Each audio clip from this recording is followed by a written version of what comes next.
আসসালামু আলাইকুম। হাজির হয়ে গেলাম পারফেক্টভাবে নিজের হাতে ঘরোয়াভাবে তৈরি করা গরুর মাংসের কালাভুনা রেসিপি নিয়ে। বড় বড় রেস্টুরেন্টে খেতে হয়তো অনেক বেশি স্বাদ লাগে বড় বড় বাবুর্চিদের হাতে, তেল মশলা বেশি দেওয়ার কারণে কিন্তু এটা আনহেলদি হয়ে যায়। আমি আজকে আপনাদেরকে ঘরোয়া কিছু উপকরণে পারফেক্টভাবে গরুর মাংসের কালাভুনা রেসিপি তৈরি করে দেখাবো। পুরোটাই বাবুর্চির হাতের রেসিপিতে আমি আমার নিজের হাতে আপনাদেরকে তৈরি করে দেখানোর ট্রাই করতেছি। 2 কেজি পরিমাণ সলিড গরুর মাংস নিয়েছি। যেহেতু বাসায় নিজেরা খাওয়ার জন্য তৈরি করব, তাই যতটা সম্ভব চর্বিগুলো কেটে ফেলে দিয়েছি। এটা সিনার মাংস বলে থাকি আমরা, সেখান থেকে আমি সলিড মাংস নিয়েছি। আর কিছুটা নরম হাড্ডিও এখানে আছে। হাড় যদি নিয়ে নিতে পারেন, কিছুটা নরম হাড়, আমরা হাড্ডি বলে থাকি কিন্তু বাসায়, এটা হাসির কিছু নেই। কম বেশি সকলেই কিন্তু আমরা বাসায় আঞ্চলিক ভাষাগুলো ব্যবহার করে থাকি। মাংসগুলো খুব ভালোভাবে কেটে ধুয়ে পানি ঝরিয়ে রেখেছিলাম। একটি পাত্রে নিয়ে নেওয়ার পর 2 টেবিল চামচ পরিমাণ আদা বাটা, 1.5 টেবিল চামচ পরিমাণ নিয়েছি রসুন বাটা, 1 টেবিল চামচ পরিমাণ নিয়েছি আমি এখানে জিরে বাটা। চেষ্টা করবেন আমি যেই উপকরণগুলো দিচ্ছি পারফেক্টলি সেই উপকরণগুলো একদম নিয়ম মেনে ব্যবহার করার জন্য, তাহলে অথেন্টিক কালাভুনার স্বাদ পাবেন। ধনিয়ার গুঁড়ি দিচ্ছি সমান করে 2 টেবিল চামচ পরিমাণ।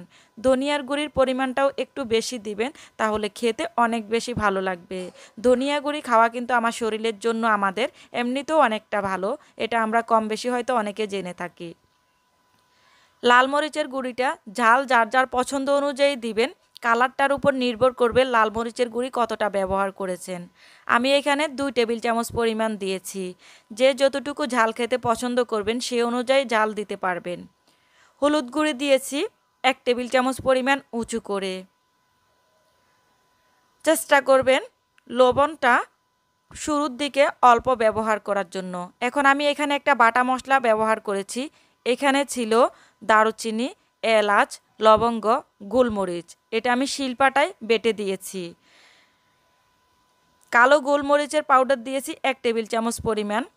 আর জয়ফল জয়ত্রী দিয়েছি 1/2 চা চামচ পরিমাণ। আর এটা হচ্ছে রাঁধুনি, আমি হাতে নিয়ে দেখিয়ে দিচ্ছি, এটা এরকম আস্ত থাকে। এটা আমি শিলপাটায় বেটে পাউডার করে এখানে দিয়ে দেব। রাঁধুনিটা অবশ্যই ব্যবহার করবেন। রাঁধুনি ব্যবহার করলে গরুর মাংসের কালাভুনার রেসিপির স্বাদ অনেক গুণে বেড়ে যাবে। জয়ফল জয়ত্রী যদি আপনারা পারেন পাউডার করেও দিতে পারেন, অথবা শিলপাটায় বেটেও দিতে পারেন।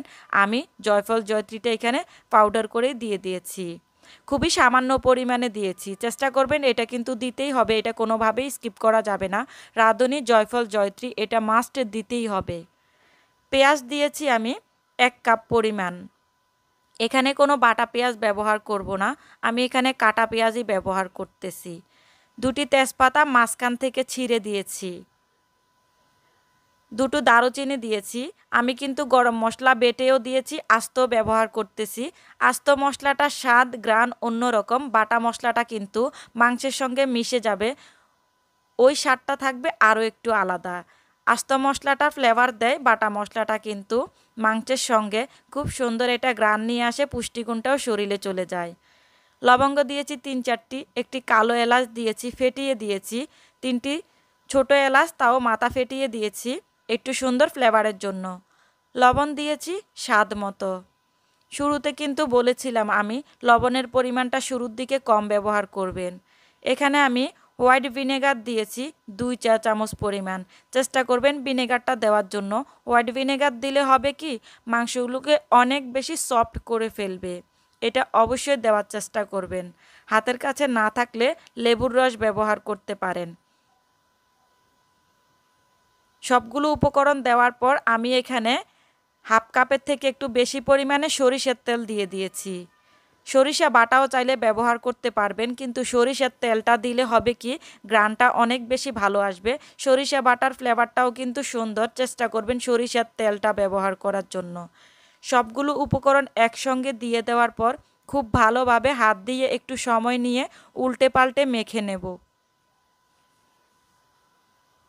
সবগুলো উপকরণ একসঙ্গে খুব ভালোভাবে মাখিয়ে নেওয়ার পর ঢাকনা দিয়ে ঢেকে এভাবে ম্যারিনেট করে রেখে দিতে হবে 20 থেকে 25 মিনিটের জন্য। 20 থেকে 25 মিনিট পর আমি চুলাটা অন করে দেব। আমি এখন চুলাটা অন করে দিয়েছি, দিয়ে হাই হিটে রান্না করে নেব 3 মিনিটের মতো।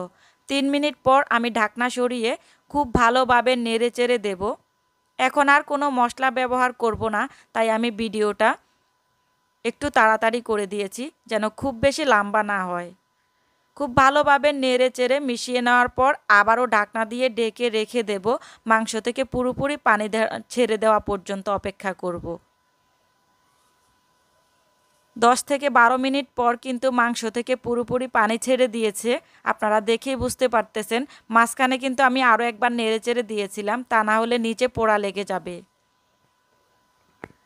এখন খুব ভালোভাবে একটু সময় নিয়ে ঢাকনা ছাড়া নেড়ে চেড়ে দিতে হবে। লক্ষ্য রাখতে হবে নিচে যেন পুড়ে না যায়। আমার পাত্রটা একটু ছোট হয়ে গিয়েছে, তবু আমি পাত্রটা চেঞ্জ করিনি। এবার আমি ঢাকনা দিয়ে ঢেকে আবারও রেখে দেব 6 থেকে 7 মিনিটের জন্য। 6 থেকে 7 মিনিট পর আবারও ঢাকনা সরিয়ে আবারও কিছুক্ষণ নেড়ে চেড়ে দেব। নেড়ে চেড়ে এখানে আমি গরম পানি ব্যবহার করব কিছুটা পরিমাণ।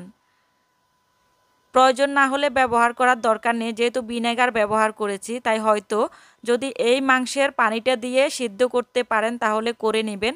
এক্সট্রা প্রয়োজন হলে পানি ব্যবহার করতে পারেন, অবশ্যই গরম পানি ব্যবহার করবেন।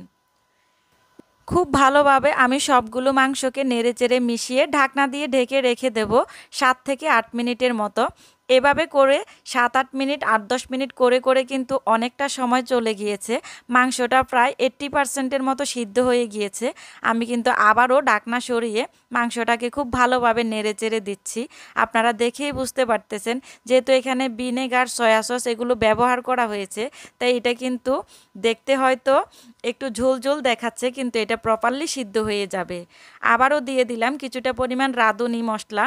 এই রাঁধুনিটা যদি ব্যবহার করেন শেষ পর্যায়ে খেতে কিন্তু অনেকটাই টেস্ট বেড়ে যাবে, যেটা খাওয়ার সময় বুঝতে পারবেন। সয়া সস 3 টেবিল চামচ পরিমাণ দিয়েছি। সয়া সসটাও অবশ্যই ব্যবহার করবেন, তাহলে কালা ভুনার যে একটা কালো কালার আসে সেটা খুব সুন্দর আসবে। খুব ভালোভাবে নেড়ে চেড়ে এখন 5 মিনিটের মতো রান্না করে নেব ঢাকনা ছাড়া। তারপরে আবার এটাকে অন্য একটি পাত্রে নিয়ে নেব। দিয়ে দিচ্ছি আবারও কিছুটা পরিমাণ সরিষার তেল।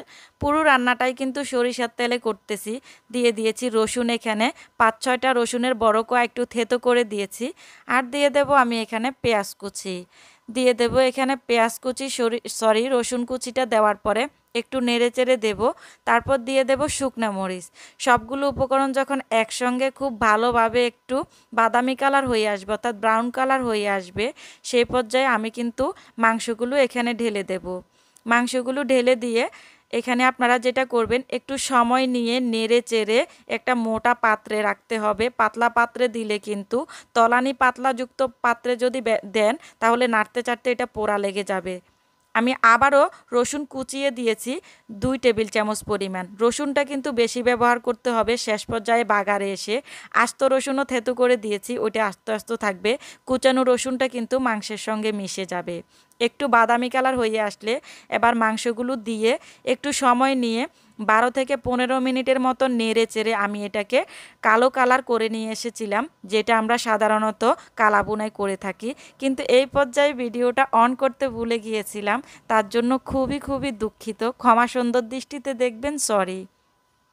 10 থেকে 12 মিনিট পর আমি এটা কালার ভুনা রূপে সম্পূর্ণ নিয়ে আসার পর পরিবেশন করে দেখিয়ে দিচ্ছি কতটা লোভনীয়, কতটা আকর্ষণীয় হয়েছে। আমি আবারও বলছি, ভিডিও অন করতে ভুলে গিয়েছিলাম, প্লিজ ক্ষমা সুন্দর দৃষ্টিতে দেখবেন।